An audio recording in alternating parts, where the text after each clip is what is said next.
Before we start this episode, two housekeeping items I wanted to touch on. The first thing is, please do not forget to vote.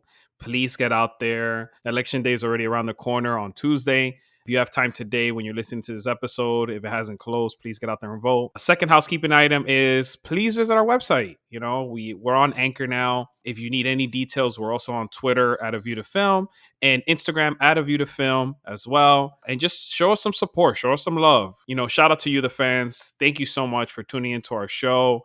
And thank you for keeping us going. We really appreciate the love out there. Appreciate all the love I got on our last poll as far as the notebook. So maybe I might put out a poll this week. Let's start the show. I'm Luis Agustin, and this is View to Film.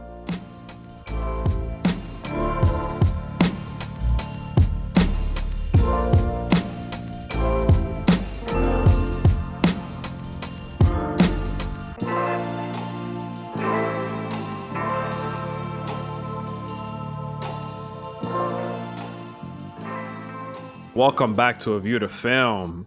My next guest is a former colleague of mine, straight from St. Louis, Missouri, which I used to work with out there.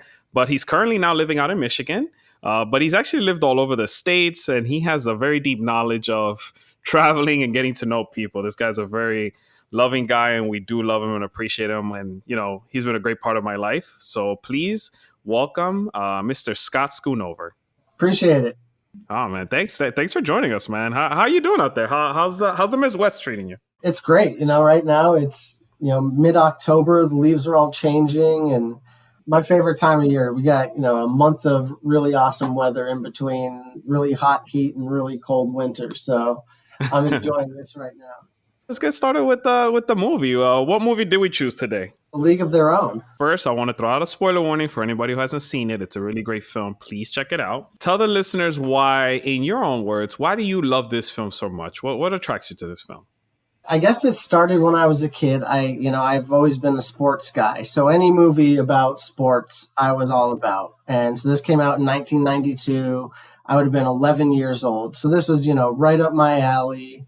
And you know, it has like a really deep story with a lot of underlying story points or storylines and references to the culture. You know, so as a kid, I really enjoyed it at, you know, the surface level. But the older I get, the more I appreciate all the little things that are going on that I didn't even realize when I was a kid that, you know, really are based off of history because, you know, this is set in 1943. Yeah.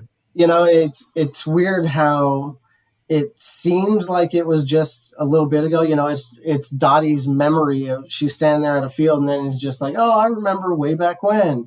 So it seems like it wasn't that long ago, but you know, like the world is completely different today than it was back when this all happened. That's true. It's weird to see all the things that, you know, obviously you know they're not going to have smartphones or internet or, you know, anything like that. But the weird things were just like how blatant and open misogyny and racism were. Yes. And, you know, it's so, you know, getting to see all those things that they put into the movie, you know, it wasn't that they shied away from it or tried to, you know, put a more politically correct spin on it, which, you know, God knows if they would have, if they made it now instead of in 92, but right. You know, they showed it for what it really was. And I thought that was interesting as well. So I love the sports aspect of it. I love the fact that, you know, it's got the historical aspect of it.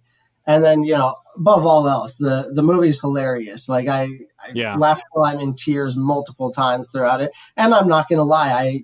I cry real tears throughout multiple parts. So, you know, it's an all around great movie. To piggyback off what you were saying, I had the same points, you know, what you were referring to. The fact that not only does it showcase the sport, but the fact that a woman director brought in this light and didn't shy away from the topics that were happening back then, you know, the day-to-day life of, you know, what the division between women and men, you know, and what's considered appropriate. And then like all those things jumbled up in the movie really resonate with me as well. And the number one thing I want to say is the reason I love this movie so much is the sibling rivalry that like they really focused on throughout the film, even with all the other underlying issues that they talk about. But to me, the sibling rivalry between Dottie and Kit is like number one to me. What do you think? The sibling rivalry thing. So I'm the oldest of two kids. I never really realized it, especially as a kid when I watched this. It was kind of like, well, yeah, that's how it is for me too. I beat my sister at everything because, especially at 11 and 9, was just better at her at everything, especially if we were doing anything sports wise. So, I didn't really think much of it. But then, again, now looking back at it as an adult, it's such a minor storyline in Dottie's life where it's just something fun that she does, just beat Kit, ha ha ha. Mm-hmm. But for Kit, it's like that's a main driving force of her entire life is trying to, just be at the same level as Dottie, whether it's in terms of playing softball or just in their parents' eyes. And it's strange to see that or think about in that point of view as how vitally important that is to one of them, and how it was really just a passing thought of laughter to the other one. I'm glad you brought up that point because I'm an older brother as well to my brother Oliver, and that's true. Like I've set the bar for him, so I feel like in certain aspects in our life, like he's always looking up to me to like, all right, where can I take it next? I want to be better than my older brother at this. I want to be better than my older brother at that. And it's kind of like that driving force for Kit that she wants to be acknowledged and not in the shadow of her sister. You know what I mean? That resonates with me a lot because we're their first role models, if you think about it that way. So true. Jumping right into the movie, the girls were offered to get paid $75 a week in COVID-19. Would that be good enough in 2020 or anywhere out there? Again, that's part of the history part is it's amazing thinking about, back then, like that was a livable wage and, that would get your household through until your husband got back from the war. My grandparents bought a house in 1952 in Huntington Beach, California for $11,200. Jeez, man. And that was, 10 years after this. So it's almost, $75 that probably was a nice chunk of change for them back then. That's probably like making, like $2,000 or $3,000 a week right now. So I can't imagine, that, especially for people who probably never had their own money in their entire lives, that had to be pretty cool. It's crazy to even think about that, but I was actually glad, and I forgot about this in the movie, that they were even just paid, because normally sometimes when you see experimental stuff like this that we've been known to see, that some people are not even paid and they're just happy to play. Like, so in the beginning of the movie, when the girls are shown the uniform, right? He threatens them right away, the owner, like, well, I got all these girls who were just cut who just come in here and play with a bikini. Like, I'm like, wow, it's like that, man? Like, are you serious? Old school misogyny mixed with the sports world, and you're going to get some real gems from people. But yeah, you're absolutely right. It's they definitely didn't sugarcoat anything, and that definitely was not the world of, the Me Too movement or, sexual harassment laws. And I thought the fact that before they even worried about practice or playing the game, they were more concerned with having them go through charm school and being proper ladies. And, they were far more concerned with what the view of the league was than what the product was. Right. Yeah. It was almost like, there's a term in music that says, you don't want people to want the package, you want them to want the product. And it felt like they really were more concerned with the package than the product on this at first. They said, if the women are all attractive and they come out and wear dresses, the guys who are around will definitely watch this. And To be honest, we kind of it was almost like a modern day equivalent of the lingerie football league, which at first it was, you turn it on at 1 a.m. and you're like, hey, yeah, all right.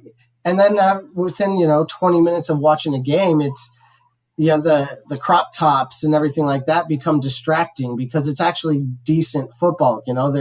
These are the best women football players in the world right now, and they at least are at a competitive level of Division III Right. football players and stuff. So it almost felt like that's kind of how this turned out. Was they wanted it to be sexy, and they wanted that to be the draw at first, and then it turned into, okay, we've got some players that can really play out here, and how do we get the focus to switch from we just want this to be eye candy to something where someone is going to be rooting for a team and really living and dying with the wins and losses every night. Do you think that that's like a staple for like American business, where we try to focus a lot of our products on selling sex versus, like actually focusing on making the actual quality of the product? I think, over the last few years, we've gotten more and more away from that.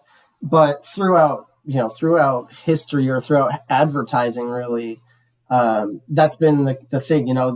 The 40s and 50s, that was the time of the pinup girls. So it was like girls, scantily clad, all just leaning against a car for a body shop just to try to get your attention and make you pull into that one. So it's definitely something. Yeah, it's American history is largely based on sexualized advertising for sure. Yeah, exactly.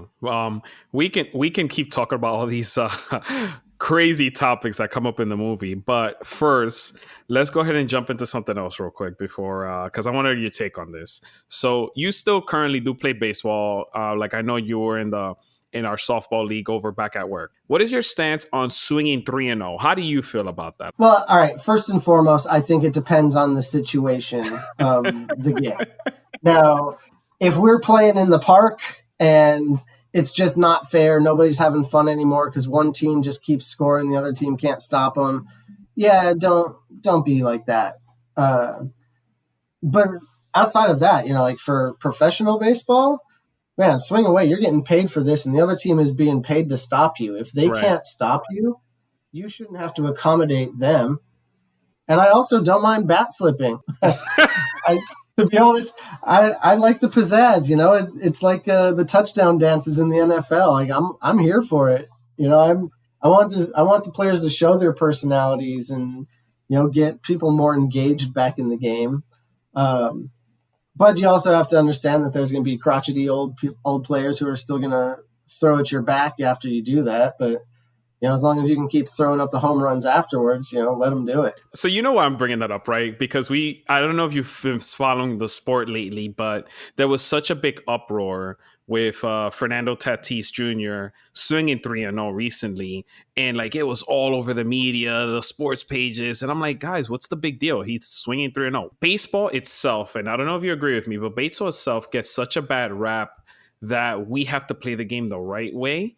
Right? Or like be a certain way or have a certain sportsmanship. But like you just said, in football, they're doing the taunts, they're doing the touchdown dances. Like, what's the difference from what he does versus just this simple swinging 3? And you know what I mean? Because baseball is the oldest league that we have professionally here, and they're the ones who've like held to their roots. They don't like to change. They are very slow to adapt, and to be honest, where every other league has kind of made concessions for the modern world and shorter attention spans, baseball hasn't really done much. Their big things are like, all right, we'll put a timer on the pitcher now between pitches. And it was like, okay, so a game that was 3.5 hours is now just 3 hours. It's still, they're very old school, and they don't want to change just with the whims of what's going on in the world. Football is always changing everything to keep up with everything. I guess the best analogy I could compare them to is Coke and Pepsi. Okay. Coke is Coke is so classic. They've had the same script lettering on a red can for, 70 years, I think, something along that. Pepsi changes what their script is, what their logo is, what the cans look like every 2 or 3 years. Like, they're always trying to just be on the front edge of whatever's cool at that moment. Whereas Coke, it's even on the can that they're classic. Right. So right. I feel that that's kind of the NFL is a Pepsi league where they're always changing and trying to stay hip. And baseball is Coke, and they hold true to what they've always done, and they kind of have a real big honor system with the older guys. And I honestly, I think part of that might be to the fact that you're less likely to get injured. Your average career time is going to be longer. Correct. You're going to have more relationships built, not only with other players, but with upper management and the owners. And, so there's kind of a feeling that you got to protect the older guys, and you don't want to, you don't want asterisk baseball. So what is it that the sport itself needs that can bring them back to more relevancy? Because I feel like football in America doesn't lose relevancy, even if they keep trying to be as flashy or trying to do new things. Like, what is it that the sport needs? What in your opinion? It needs more action.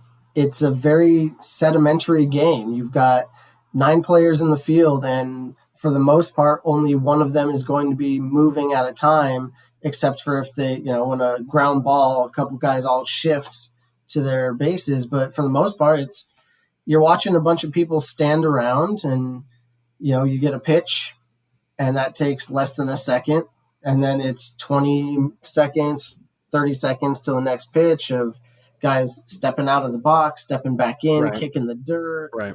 There's just not a lot of excitement, and I felt that they were kind of going down this path in the 90s, where early 90s to mid 90s, where that was when football was really starting to overtake them as the most popular national pastime. It was like when ESPN got the NHL contract, and all of a sudden people started watching hockey after the Mighty Ducks movies. Yes. And so all of a sudden everyone started gravitating to the action leagues, the NBA.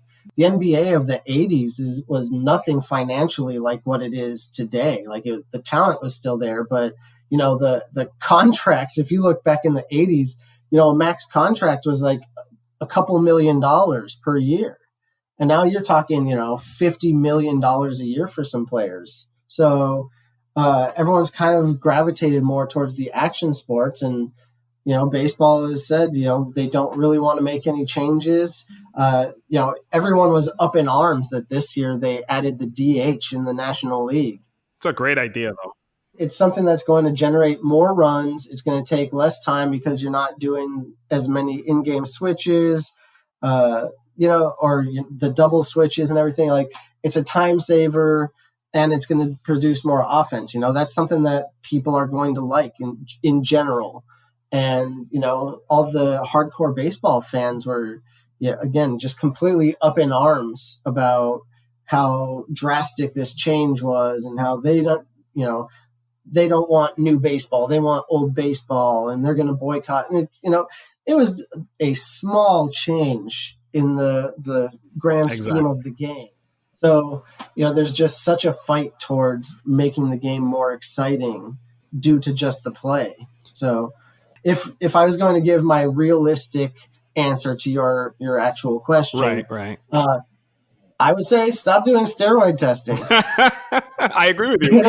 Because in 1997 is where we started really seeing, it started getting exciting. You had Mark McGwire and Sammy Sosa, and then you had Barry Bonds coming in, and they're just dropping bombs. And it was like, it was must-see TV. I remember you'd be watching Sports Center, and all of a sudden they'd be like, oh, we're going to cut now to San Francisco to watch Barry Bonds bat.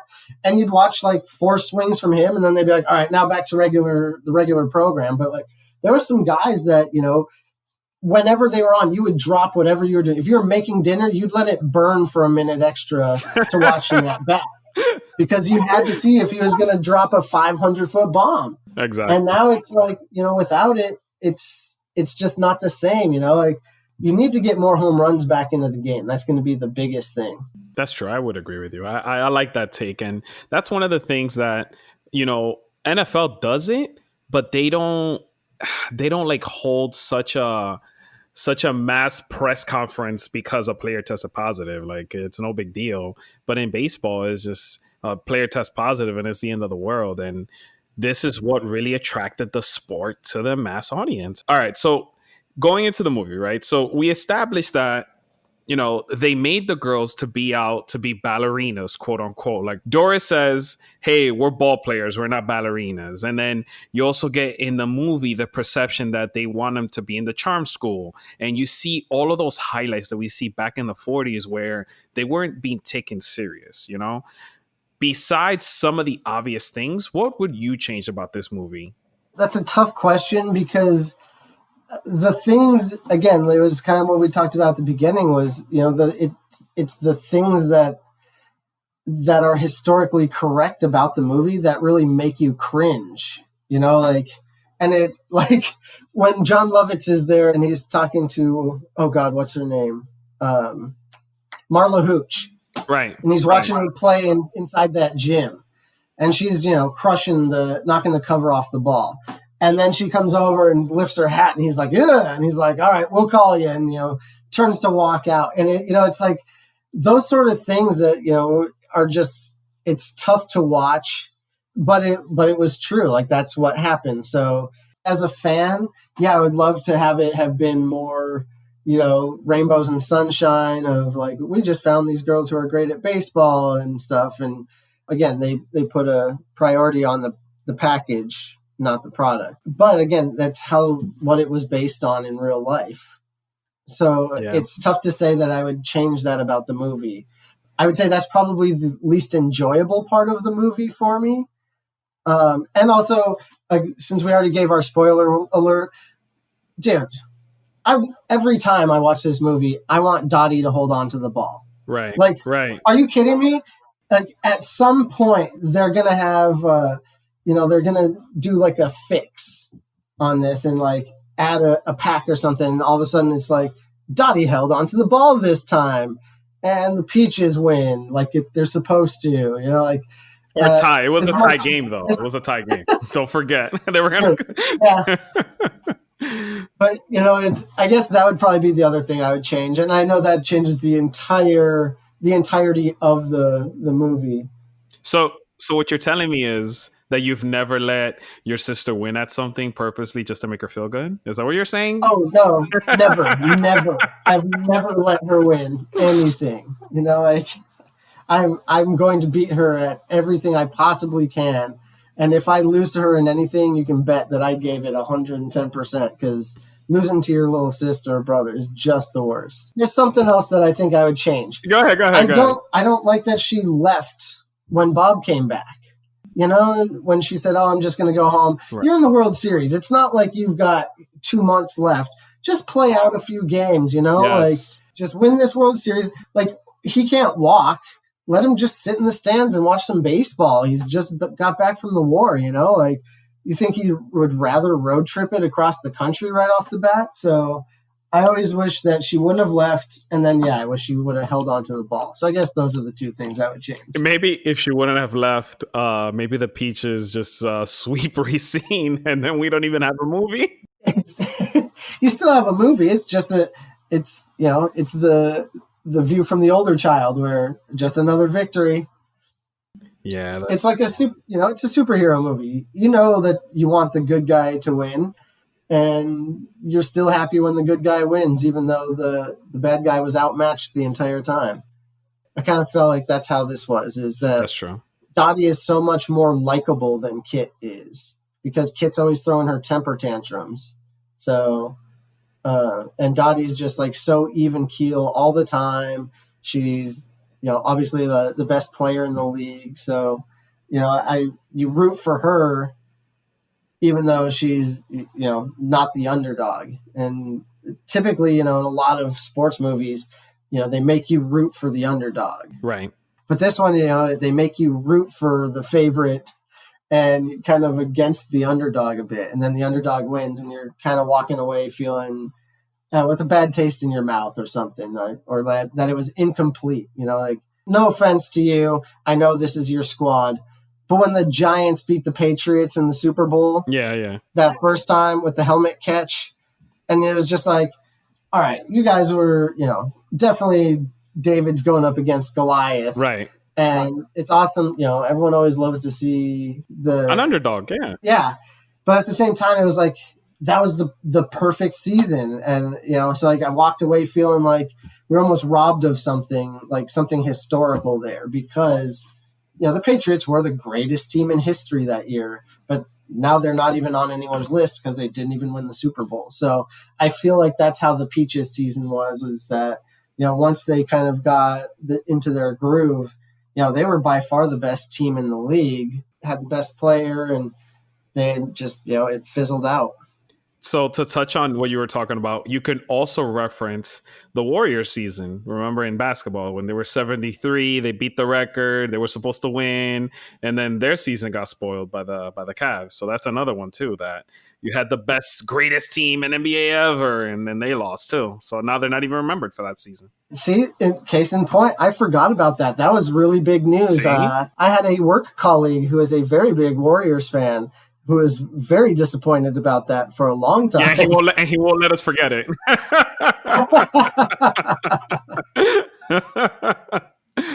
One thing that I wouldn't change, I wouldn't change anything from this movie, because like we both agree, it's great to get the highlights of what really happened back then, because we tend to forget, and that's why I feel this movie is so transcendent. You know what I mean? But I wouldn't change anything necessarily. What I would do is I would make one about the Negro Leagues and Black women also playing as well, which they do a cameo in, but I would highlight that as well, or make some other follow-up movie where we see more of that. We need more exposure to everyone else being included in these kind of sports movies. You know what I mean, Scott? Yeah, that's a great point, because although we kind of praise the fact that they put in all basically the misogyny and everything, they really just kind of did a glancing blow on the racism there. It was there was the foul ball that the Black girl picked up and threw back, and instead of throwing to the cutoff girl who ran out there, she threw it all the way back. And they were like, oh wow. And they looked at each other all impressed. And that was it. Like, they didn't touch on it ever again in the movie. And I feel that maybe that's something that would be put into it if the movie was made today, because I feel like the push for feminist equality was really starting back in the 90s. And, I feel that, that's kind of where they'll put something that kind of makes you uncomfortable, but it was real, so they'll put it in. I feel that that's something that would be put in today's world. Exactly. In your perspective, right? So rewatching it, we watched this movie so many times. Why do you think, when we're finally introduced to Tom Hanks' character, Jimmy, why do you think that he eventually just started managing the team? Because he really had no stakes, you know what I mean? And all of a sudden he just wakes up and just like, all right, I'm going to just manage it now. Why do you think that happened in the movie? All right, I think it's got two reasons, and I don't know whether it's one or the other or a mix of both. But I think that first and foremost, he realized again that these were good athletes. This wasn't just girls playing ball. These were actual ball players, who, if they were around today, might be making minor league baseball rosters. So I think once he realized that, because it talked about how he was a coach in San Antonio the year before. And so he was a minor league coach. So he knows, he was used to what that talent level is. And I think once he kind of saw that, okay, these really are really good baseball players, that kind of got him a little bit interested into it. I also think it was pride. He starts doing it. It's almost like a snap. Right. It's not a slow lead into it. It's that time where Dottie is doing signs, and he kind of opens up one eye from his drunken stupor, and he's like, "Why are you calling that?" He's like, "Don't call a sacrifice bunt with our best player." And he gets up and signals the swing away.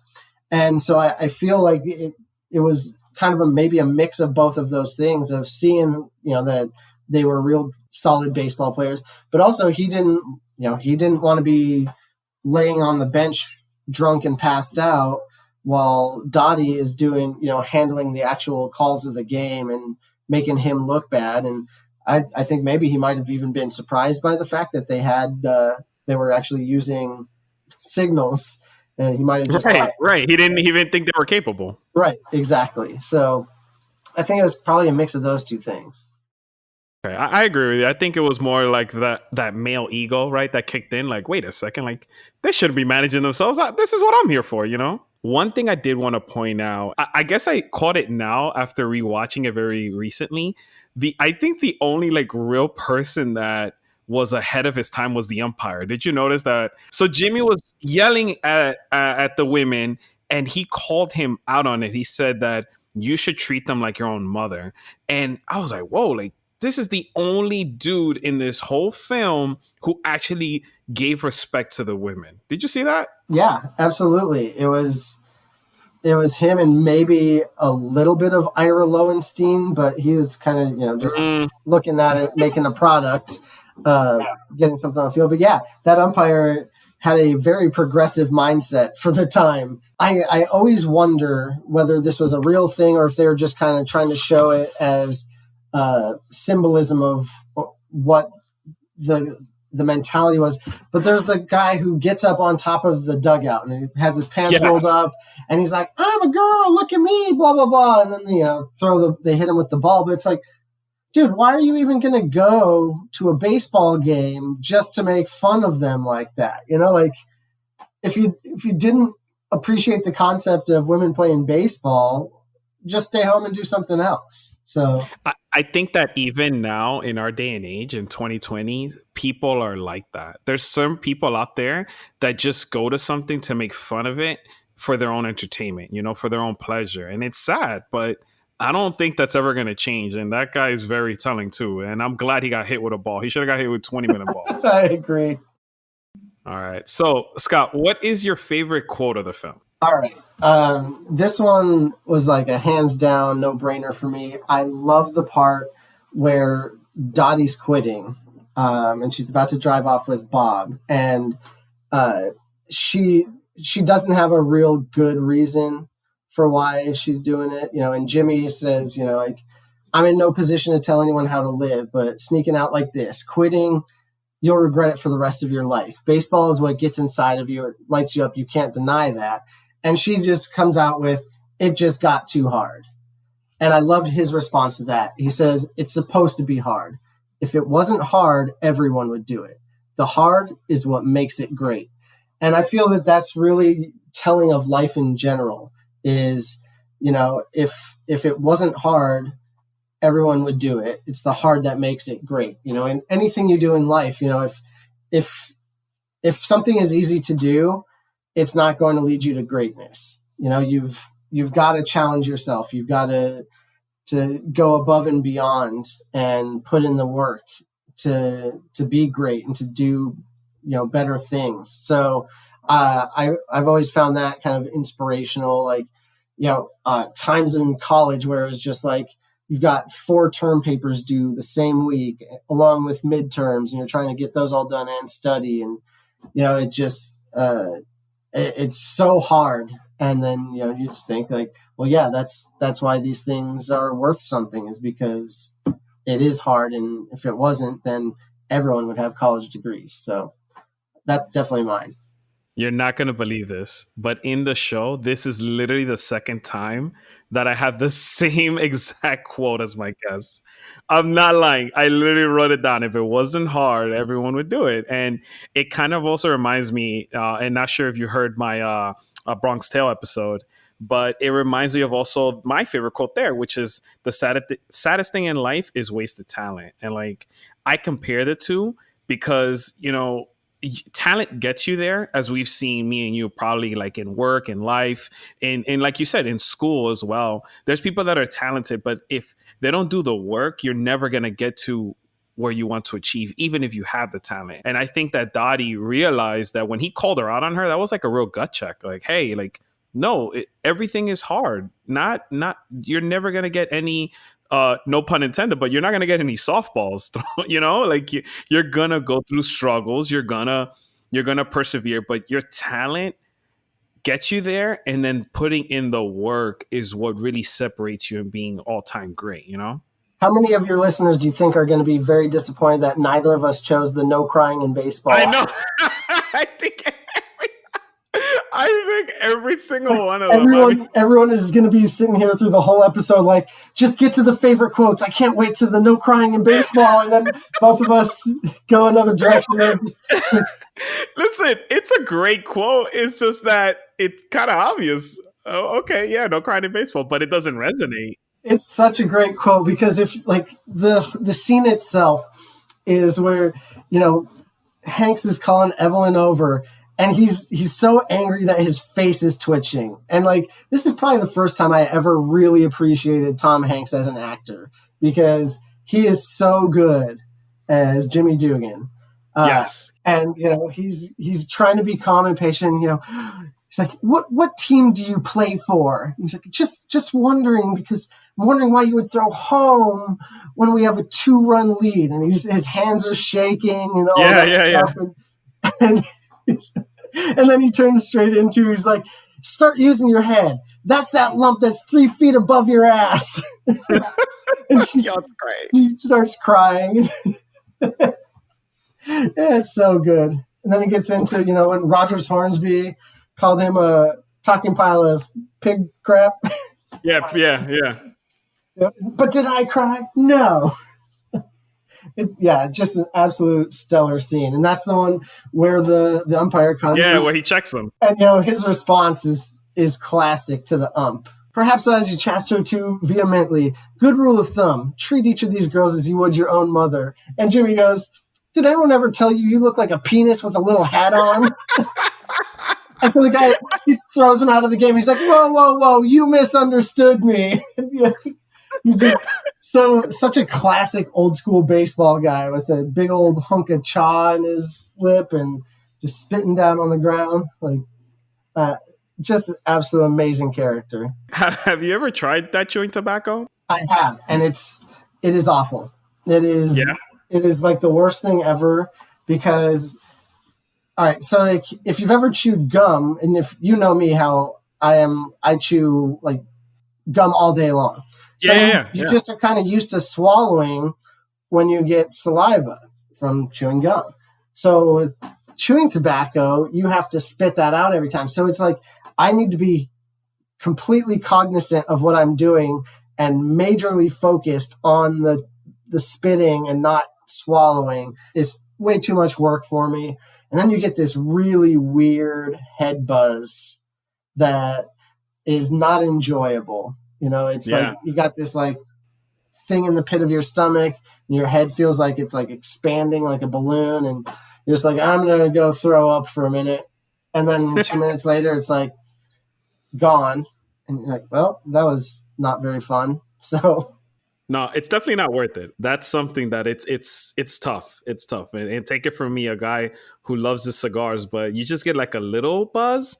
But chewing is, I think every person on my team when I was playing back then threw up from it. I don't think there was one exception. Like I think every single person, I'm saying every single guy that tried it on my team threw up. Like I witnessed it live. I was like, wow, this is not worth it.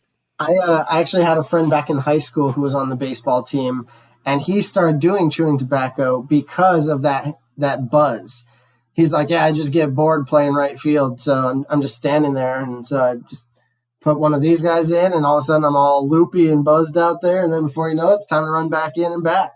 That makes sense. The action is only usually happening between 1 or 2 players at a time, right? So when you're just out there standing around, I'm sure that a lot of those guys, and now that they changed the rules of that, like they're just killing themselves because you want something to do. You know what I mean? The one thing that I'm all about is the big league chew.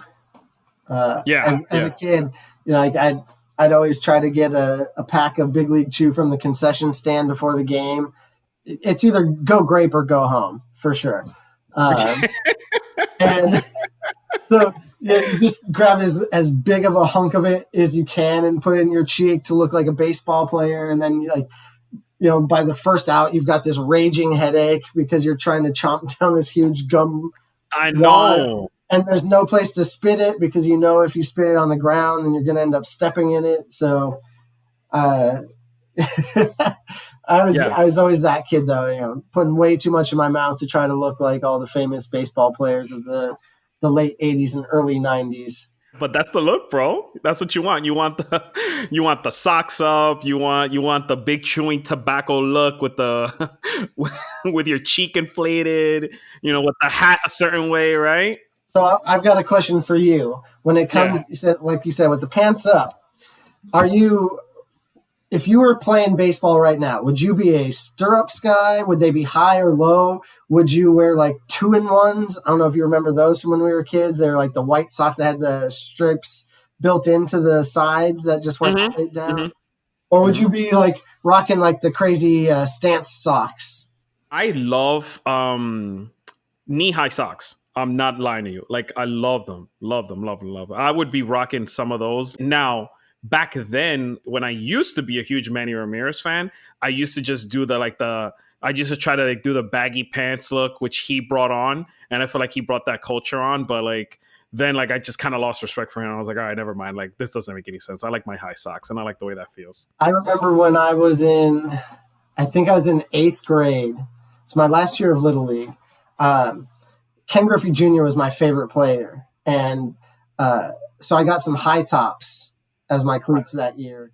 And like I remember he used to wear his like super long pants and he'd tuck them into the top of his cleats. And so like I would do that every game and like sit there and like make sure my pants were tucked into my shoes just like him. And then as soon as I'd start running, they'd come out and I'd spend way too much time in the field, like bending over trying to tuck them back in. Love that. What's your favorite scene, bro? I think my favorite scene definitely has to be the no crying in baseball. I think that one arguably is the best, one of the most iconic scenes in movie history, you could say, because even if you reference it, I think everybody pretty much knows where it's from, and you just get a lot of references from that scene. But if I had to pick one, and kind of like I touched on it earlier when we started, is when Kit gets the notice that she's traded, and then she throws the glove. I think it's a glove or a baseball through the window, right? And she smashes it. Like that to me, I think is the best scene in the movie, arguably because it shows the height of the sibling rivalry. Right? You have the climax where their intensity is through the roof. She's still blaming Dottie. And then Dottie's like, just like, oh, shucks, like, I didn't do anything.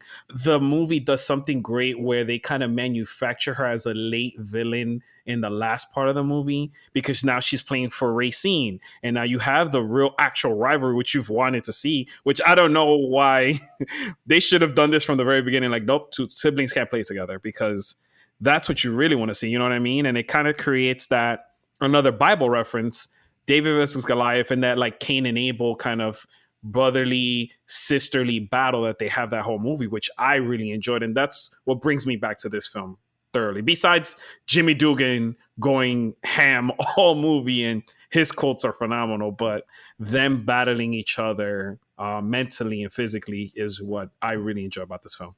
Yeah, that's actually a really good point that I hadn't really thought of before, is the fact that until that point, the movie doesn't really have a villain. Right. Which is very rare for a baseball movie, especially the lighthearted ones, like Rookie of the Year and Little Big League. There's always like that player on the other team, the bad guy or like Major League. There's always that bad guy that you'll watch throughout the entire season. It's like, oh yeah, he's leading the league in RBIs this year again. We got to watch out for him. And it's always like some really mean, nasty guy who, anytime anyone says anything to him, he spits at their feet and stuff. And, it's always an established villain that they're going to meet in the World Series or the League Championship Series or whatever. But yeah, this didn't really have that until the end. That's a really good point. And then they did, turn her into that villain. It's, while she's sitting there before when she gives up the run, and then she goes into the dugout and she's just sitting there like sobbing into her arms, and she looks up and she's got the dirt all over her face and like the Yeah. tears and her eyes are like bloodshot red, and like she looks like a villain in that scene right there. When she looks up at the field when they tell her she has to when she's on deck, it does really give you that feeling of, again, like I was saying, that she was the underdog through the whole movie that you kind of rooted for a little bit, but you like Dottie better. And I feel like that really is what set the scene for everyone rooting for Dottie to hold on to that ball. So you didn't feel bad for Kit even when like she gave up that go ahead run and they were like, "Hey, nah, get your head up. You're gonna hit. You're gonna hit." You didn't. You nothing. Nothing. You didn't even feel bad for her later. Not really, to be honest. It's your job. You're a pitcher. It's Right. like pitch. Just like if goalies let up bad goals, it's, well, that's your job. It's not like you're also the coach and you're preoccupied with other things. It's your job. Do your job. So I don't really feel bad for her, especially because I'm rooting for it. There is part of me, I guess, that feels a bit of sympathy for her, but for the most part, it's, again, like you said, at that point she's the villain, and you don't want the villain to win. So I'm always happy to. Plus, you've followed the Peaches the entire year. Maybe if you followed racing the entire year, it would have been a whole different story, and we would have been super psyched about the ending. So you never know. Right. Exactly. You always root for the people whose story you know. And then to piggyback off that, remember your favorite player, Ken Griffey, was one of those villains. And what is that, Little Big League, right? Yeah, absolutely.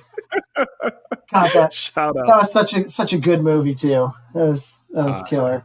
Do you think that in 2020 we could have a women's baseball league, not a softball league, like the WNBA has, like a women's actual baseball league? Could that ever come back? That's tough because in theory, I would say yes. Obviously, that there's going to be enough talent available, and Right. with the internet, it's a lot easier to find those pockets of talent. It's not like in the movie where you would have to go. You hear about someone who plays at a dairy farm in some weird league in Oregon. That's true. You can watch people on YouTube, and everyone's got a highlight tape if they're good. So you could find enough players to field, probably at least the 6 to 18 league. But I think it goes back to, like, the feasibility of it comes back to the fact that baseball is not as popular right now.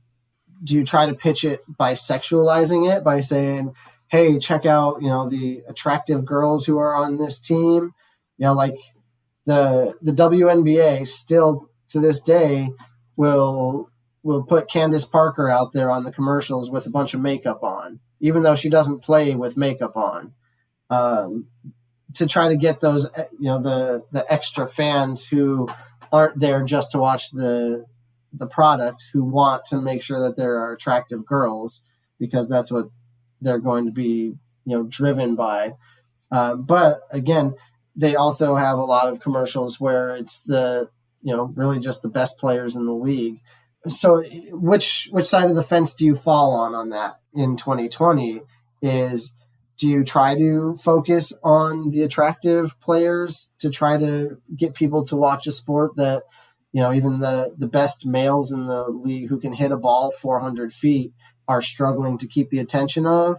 Or do you try to focus on, hey, listen, you're not going to get a lot of home runs, but you're going to see amazing small ball? I think the sport in general just needs something new, to like what you were saying, as far as, letting the steroids rock and bringing back something new, because clearly they've been doing things the same way for hundreds of years now, because this is one of the oldest sports in America. Why not try something new? That's the way I see it. It's not even about sexualizing it, which I didn't even know about that Candace Parker point that you brought up. I guess I never noticed it on the commercials. Usually when I'm watching a WNBA commercial, it's just mostly just like looking at highlights and looking at the league. But to me, that wouldn't be the selling point. It wouldn't hurt to try it out and bring in fans to the actual sport. And I think that that's what the focus should be. You know what I mean? Like, bring the actual sport, the fans, bring the support, And however organically that it happens, that's what we should develop it on, because clearly the guys haven't done it and they keep declining, like in America, I don't feel like it's as relevant as even, I don't know, hockey's going to catch up, and the NBA is out there taking a lot of fans, and so is of course American football, which is undoubtedly the number one king, but still, like, we need something new. And I think that bringing this sport to baseball itself, not softball, but baseball, it could be that new thing that will attract more people. You know what I mean? I agree. Here's some random things that I noticed and some random trivia. I always thought, and then I looked this up myself, that Geena Davis had prosthetics on for Dottie, but it's not. It's actually somebody else, and they dubbed her voiceover. Did you know that? so when I watched this a couple times, and I rewatched it a little bit ago to make sure it was fresh in my mind. And so my girlfriend was watching with me, and she goes, "Wow, the makeup team did a really good job on her." And so I go, "That's not her, right?" And she goes, "Well, what do you mean? It looks just like her." I said, "Well, there's 7 billion people on the planet. You can find someone who looks like an older version of somebody else, And she was like, "No, that's got to be her. That's got to be her." And so at the end credits we saw at the end, and I was like, "Nope, look, it wasn't her." Wow. See, I wasn't the only one. I swear, bro. Every time I've seen this movie, I know the other ladies. You can tell that they're other actors. But the Geena Davis Dottie one, I swore for the life of me, if I never looked this up, that it was her with the prosthetics on with the makeup. I honestly didn't know, man. Yeah, that one looked very much like her. The other random fact that I found, they all trained, all the actors, to play baseball. The director felt like she wanted it to film and look good. And, for yourself, Scott, and for a lot of the listeners, there are a lot of movies out there, even with baseball, that a lot of the actors don't actually play. And one of them that's very noticeable, I'm not sure if you've seen it, Scott, is Summer Catch with Freddie Prinze Jr. He doesn't play. He doesn't even know how to play. I don't know if I've ever seen Summer Catch. I know of it for sure. If you ever randomly see it on TV, you'll notice all the cutaways, because he's a pitcher in the movie, and you'll notice all the cutaways and like the doubles. It's crazy, but that dude's never played baseball, and it's just absurd. So I will give a shout out to the director for doing that with the actors and the players and everybody who got in it. If you realize, some of these people a lot of them were based on real people. And, that's right. So obviously, like Mr. Harvey with the Harvey bars, he's based off of the Wrigleys, who, own Wrigley Field in Chicago, and Wrigley's gum.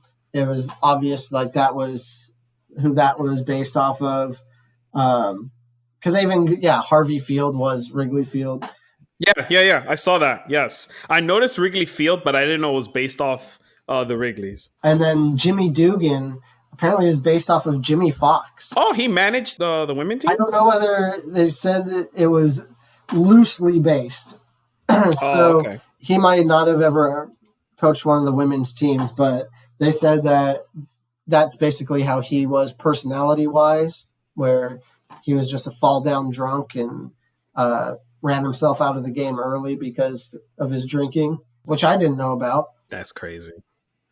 So, my brother, it's time. You're Arturo Fuentes MVP. Who is the winner of this film? Who do you got?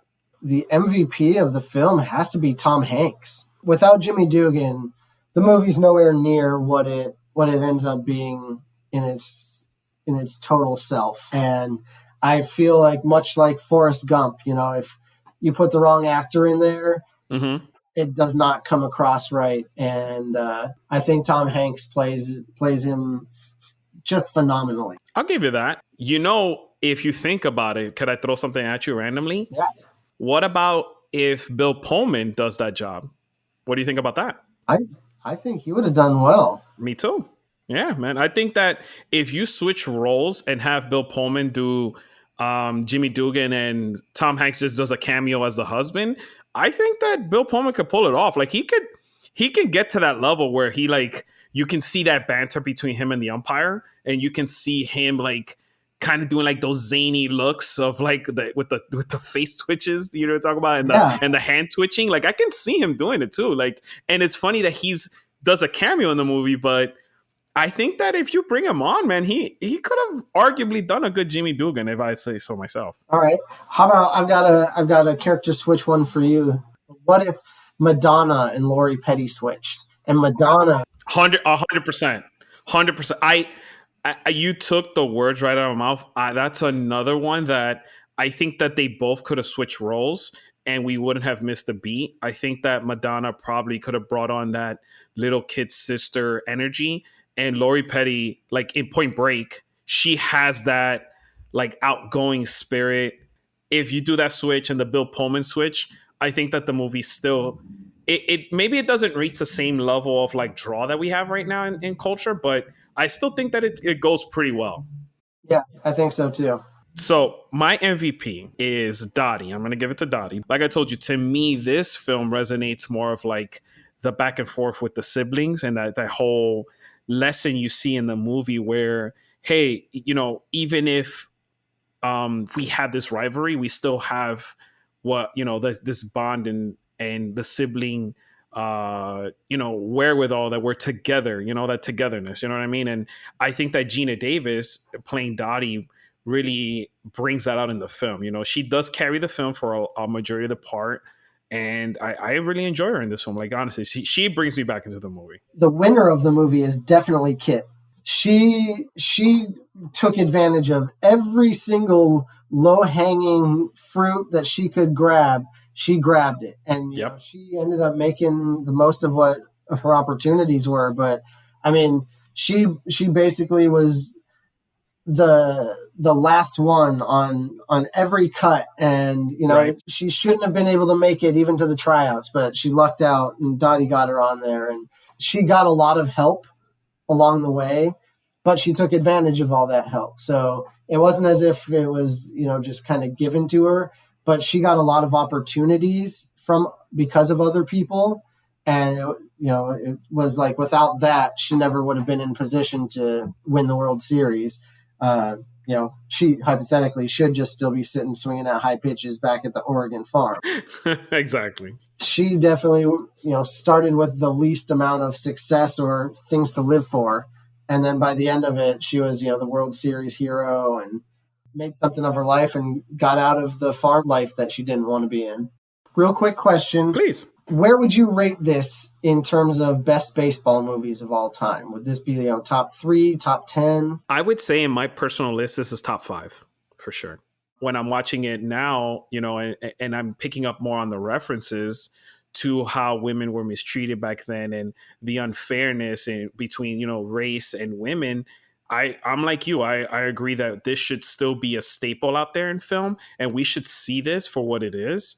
And those things are great to highlight. But overall, man, all the other baseball movies that are out there are great emotionally as far as telling a story in the sport.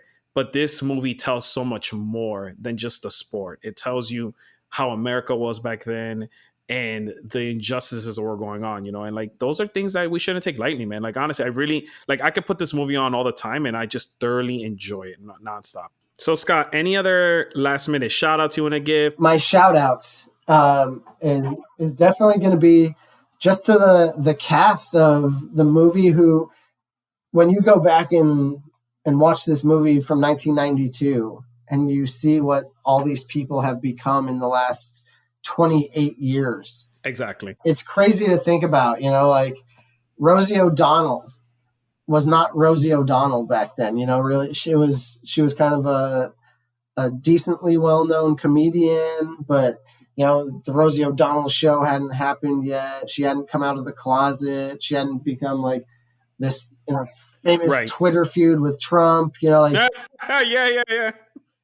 there's all these people who are basically like children back then, and it's so funny to get to see it. And I think that kind of lends itself towards why this movie has such a nice nostalgic feel, is because the premise is that you're thinking back to it, or Dottie's thinking back to it, and so it's almost like you can buy it more now that you're remembering these people at that time, because let's be honest, these people are getting towards the age that Dottie actually was at the end of the movie. So it's definitely kind of leads you down memory lane a bit more, like Madonna back then. Right. Like Madonna's I think of Madonna as a mom now, and Kabbalah, and I'm like, oh, I forgot that back then she was like the saucy lady who did all the bad things, and people weren't allowed to, buy posters of her and stuff like that, and the music videos.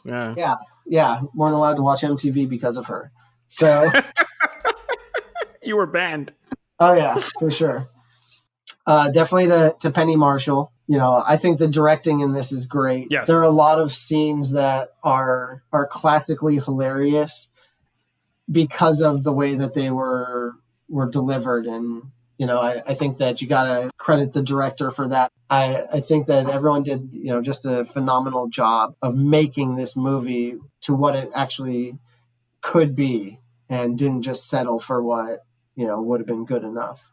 Agree with you, bro. And like I said, once again, thank you, Skott, for coming on. Shout outs to Penny Marshall. Shout outs to the National Women Baseball League. Catch you on the next one, guys. Thank you.